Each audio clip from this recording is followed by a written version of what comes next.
अगर इनमें से कोई लाल लाइट जल गई या लाल लाइट ब्लिंक करने लगे तो इसका मकसद आपके लैपटॉप के अंदर कोई ना कोई ख़राबी हो गई। इसके अंदर 4 आपको कोर्स नज़र आ रही हैं, 2.4 गीगाहर्ट्ज़ की 4 कोर्स हैं, 6 जनरेशन का प्रोसेसर है ये। जान लीजिए कि अगर आप कोई भी लैपटॉप ख़रीदने जा रहे हैं तो 8 GB से कम मेमोरी आपकी नहीं होनी चाहिए। ये इसके ऊपर ज़बरदस्ती विंडोज़ 11 करने का कोई फ़ायदा नहीं है। बेहतरीन लैपटॉप है और बेहतरीन काम करता है विंडोज़ 10 के ऊपर। विंडोज़ 10 इसके ऊपर बहुत परफेक्टली काम करती है। डेटा इस्तेमाल करना चाहें तो आप सिम डाल के इसके अंदर डायरेक्ट डेटा भी जो है वो इसके अंदर यूज़ कर सकते हैं। वाईफाई भी इसके अंदर मौजूद है, ब्लूटूथ भी मौजूद है। ठीक है जी। कीबोर्ड इसका बड़ा ज़बरदस्त है, मैं कहूँगा कि मस्त कीबोर्ड है।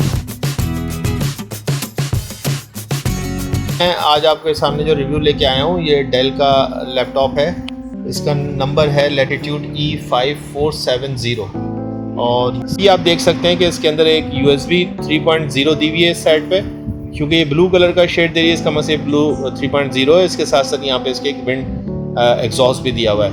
इसके साथ साथ फिर इसका माउस पैड बहुत ही शानदार, जो ये मुझे बहुत पसंद है ये वाला माउस पैड। ये डेल के अंदर भी Latitude सीरीज़ के अंदर आता है और इसके अलावा HP की जो एलीट बुक्स हैं और HP की जो प्रो बुक्स हैं उनके अंदर भी यही माउस पैड होता है। लेकिन अब HP ने ये माउस पैड ख़त्म कर दिया है और इसकी जगह पे अब ये दूसरा माउस पैड लेके आए हैं। ये मैं आपको यहीं पे दिखाता हूँ कि मेरे पास एक और भी ये मशीन है। ये आप देख सकते हैं कि HP की मशीन है, HP की जो नई लेटेस्ट जनरेशन है उसमें। तो इसमें अब जो है ये इन्होंने माउस पैड जो है बिल्कुल डिफरेंट कर दिया है और मैं इस वाले माउस पैड को पसंद नहीं करता हूँ। मुझे आज भी जो है वो जो पुराना ये वाला जो माउस पैड है ये मुझे बहुत पसंद है। बहुत इजी है, इसके अंदर वर्किंग बहुत परफॉर्मेंस अच्छी आती है। और आगे चलते हैं। इसके साथ साथ ही यहाँ पे ये आप देख सकते हैं कि यहाँ पे भी इन्होंने 3.0 की एक दी हुई है USB की इनपुट और इसके साथ साथ ऑडियो जैक भी है इसके अंदर, जो कि माइक का भी काम करता है। अगर आप इसमें माइक्रोफोन वाला हैंड फ्री इस्तेमाल करेंगे तो माइक्रोफोन भी इसी में ही है और इसमें जो है वो ऑडियो की आउटपुट भी मौजूद है। और इसमें ऑडियो की आउटपुट कैसी है ये तो इनके यूज़र बताएंगे। मेरे साथ बैठे हुए हैं ये यूज़र बताएंगे कैसी है इसकी आउटपुट। अच्छी है, आवाज़ काफ़ी अच्छी है इसमें। अच्छा, साउंड इसका अच्छा आता है। इसके अंदर स्पीकर कैसे हैं, चलें इसकी ज़रा आवाज़ देखते हैं कैसी है। ये देखिए NCS सॉन्ग हमने चलाया, इसकी आवाज़ को फुल कीजिए जनाब।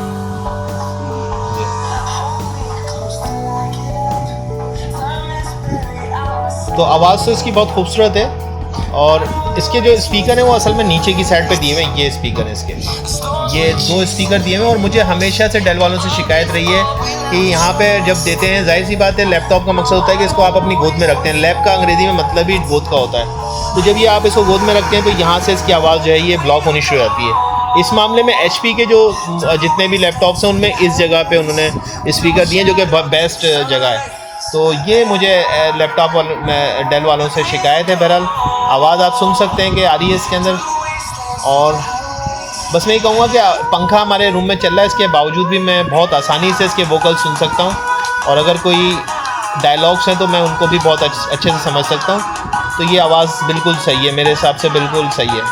इसमें कैमरा भी दिया हुआ है, आप देख सकते हैं ऊपर। और इसकी जो मैं भी आपको कॉन्फ़िगरेशन बताता हूँ कि स्क्रीन की कितनी कॉन्फ़िगरेशन है। देखिए इसकी डिस्प्ले की सेटिंग खोली है मैंने और इसमें आप देख सकते हैं कि ये जो मॉडल है ये फुल HD नहीं है बल्कि HD रेजोल्यूशन के साथ है। यानी कि इसके अंदर जो है वो 720 पिक्सल्स की जो क्वालिटी है अच्छी क्वालिटी है। मैं समझता हूँ जितने भी इस जनरेशन के लैपटॉप्स हैं उनमें यही क्वालिटी आती है।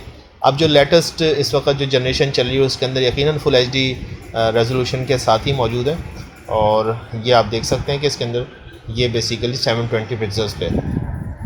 अब जैसा कि आप देख सकते हैं कि इस वक्त मैंने इसके अंदर एक सॉफ्टवेयर जो माइक्रोसॉफ्ट की रिकमेंडेड वेबसाइट के ऊपर मौजूद है वो इसके ज़रिए से कहते हैं कि आप चेक कर लीजिए कि आपका PC जो है वो क्या विंडोज़ 11 के लिए इनेबल्ड है या नहीं है। तो मैंने देखिए इसको खोला है और आप देख सकते हैं कि इसमें बहुत सारे मामला जो हैं वो विंडोज़ कंपेटेबल नहीं और बहुत ज़्यादा इस लैपटॉप के अंदर तो बहुत सारी ऐसी कमियाँ हैं जो कि आपको नज़र आ रही हैं। वो कह रहा है बूट मेथड यानी कि इसकी जो बायोस होती है वो भी इसकी अपडेटेड नहीं है। CPU तो इसका कंपेटेबल है ही नहीं, इसलिए मकसद CPU के कंपेटेबिलिटी ना होने की वजह से ये समझ लीजिए कि किसी भी काम का नहीं है।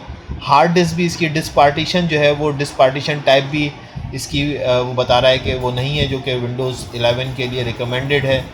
और बूट का यानी कि इसके और TPM वर्जन तो ज़्यादातर जो 2 चीज़ें होती हैं जो कि आम तौर पे इस जनरेशन के लैपटॉप्स के अंदर कंपैटिबल नहीं आती। एक CPU का इशू आता है और एक TPM का इशू आता है, लेकिन यहाँ पे तो बहुत सारी चीज़ों की कंपैटिबिलिटी की कमी है। सो बहरहाल ये मॉडल जो है वो विंडोज़ 11 के लिए नहीं है। अगर आपको दुकानदार कहते हैं कि ये आप विंडोज़ 11 के लिए हम विंडोज़ 11 इस पर कर देंगे, तो आप दुकानदारों को मना करें। इसके ऊपर ज़बरदस्ती विंडोज़ 11 करने का कोई फ़ायदा नहीं है। बेहतरीन लैपटॉप है और बेहतरीन काम करता है विंडोज़ 10 के ऊपर। विंडोज़ 10 इसके ऊपर बहुत परफेक्टली काम करती है और बड़ा ज़बरदस्त काम करती है। इसके ऊपर अगर आप विंडोज़ 11 कर देंगे, शौक़ तो आपका पूरा हो जाएगा, लेकिन वो परफॉर्मेंस नहीं आएगी जो विंडोज़ 10 के अंदर आएगी। तो बहरहाल ये मैंने कहा कि आपको बता दूं मैं। साथ में हम इसका देख लेते हैं कि इसकी कॉन्फ़िगरेशंस क्या क्या हैं। तो आप देख सकते हैं कि इसमें इंटेल का जो है वो i5 6th जनरेशन का CPU लगा हुआ है। 2.4 गीगाहर्ट्ज़ के जो है वो 4 इसके अंदर प्रोसेसर लगे हुए हैं। 4 कोर ही होती हैं इस जनरेशन के अंदर, 4 कोर होती हैं। मैं आपको दिखा देता हूँ किस तरह से 4 कोर्स होती हैं, वो भी मैं आपको भी दिखा देता हूँ। और इसके साथ साथ आप देख सकते हैं कि इसके अंदर जो ऑपरेटिंग सिस्टम है वो 64 बिट का है, ठीक है जी। इसके साथ आप देख सकते हैं कि इसके अंदर जो ऑपरेटिंग सिस्टम है वो 64 बिट का है। रैम इसमें 4 GB की इंस्टॉल हुई है, जो कि कम है, लेकिन रैम जो है वो अपग्रेड की जा सकती है। आप इसके अंदर 16 GB तक भी कर सकते हैं और बड़े आराम से हो जाती है वो। इसको आप किसी भी दुकानदार से कहेंगे तो खोल के इसमें कर देगा। बहरहाल इस वक्त इस मशीन के अंदर 4 GB की रैम आपको नज़र आ रही है जो इंस्टॉल्ड है, ठीक है जी। और मैं आपको और भी चीज़ें दिखाना चाहता हूँ। अब देखिए इस वक्त हम इसके पूरे के पूरे सिस्टम में चले गए और यहाँ से ज़्यादा बेहतर आपको कहीं पे भी नज़र नहीं आएगा। टास्क मैनेजर मैंने खोल लिया है और टास्क मैनेजर में आप देख सकते हैं कि इसके अंदर 4 आपको कोर्स नज़र आ रही हैं। 2.4 गीगाहर्ट्ज़ की 4 कोर्स हैं। 6th जनरेशन का प्रोसेसर है, ये ज़बरदस्त प्रोसेसर है। मेमोरी आप देख सकते हैं तकरीबन फुल है ये तो तकरीबन जनाब इसकी मेमोरी फुल है। और ज़ाहिर सा विंडोज़ आजकल विंडोज़ जो 10 है वो तकरीबन 4 GB तो खाई जाती है ये।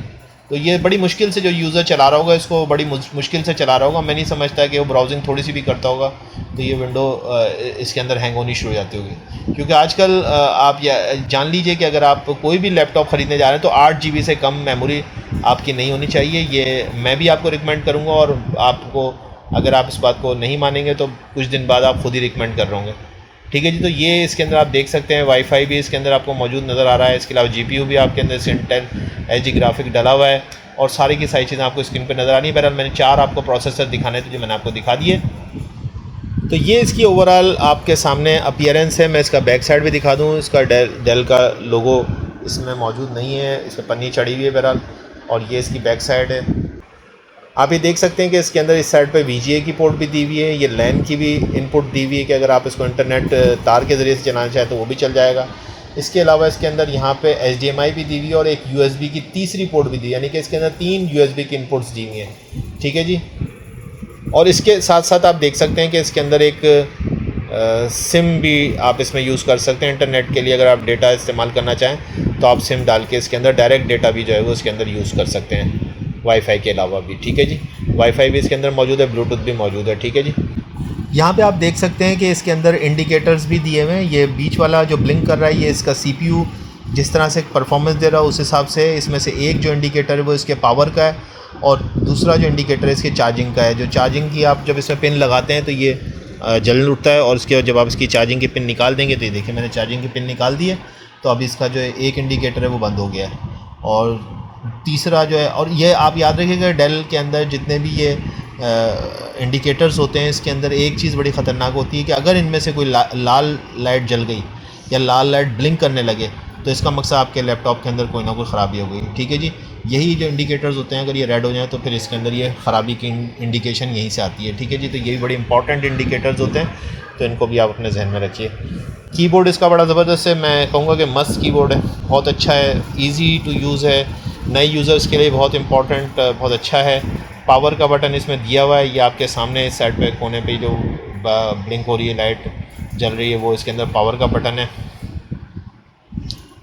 साथ में एक और बात ये कि इसके कीबोर्ड के अंदर इस डिवाइस के अंदर लाइट नहीं है, लेकिन ये वेरी करता है, ये मॉडल टू मॉडल नहीं है बल्कि आपकी जो डिवाइस टू डिवाइस है। मार्केट के अंदर बहुत सारे ऐसे सेम मॉडल के आपको लैपटॉप्स मिल जाएंगे जिनके अंदर कीबोर्ड में लाइट भी होती है। बहरहाल इस डिवाइस के अंदर ये लाइट नहीं है और अगर आप चाहें तो इसको अलग से भी लाइट को इंस्टॉल कराया जा सकता है। फ़िलहाल इसके अंदर लाइट मौजूद नहीं है। तो ये इसका पूरा का पूरा रिव्यू था। मैं समझता हूँ कि मैंने पूरी चीज़ें कवर करने की कोशिश की है। और आई होप कि आपके लिए बेनिफिशियल रहेगा। Thank you.